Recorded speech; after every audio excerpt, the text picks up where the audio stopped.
श्रीशैलेशदयापात्रं धीभक्त्यादिगुणार्णवं यतीन्द्रप्रवनं वन्दे रम्यजामातरं मुनिं लक्ष्मीनाथसमारम्भं नाथयामुनमध्यमाम्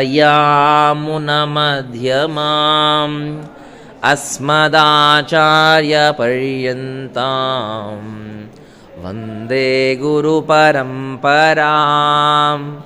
यो नित्यमच्युतपदाम्बुजयुग्मरुक्मा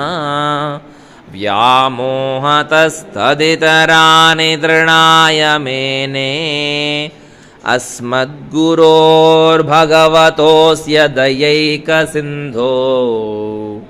रामानुजस्य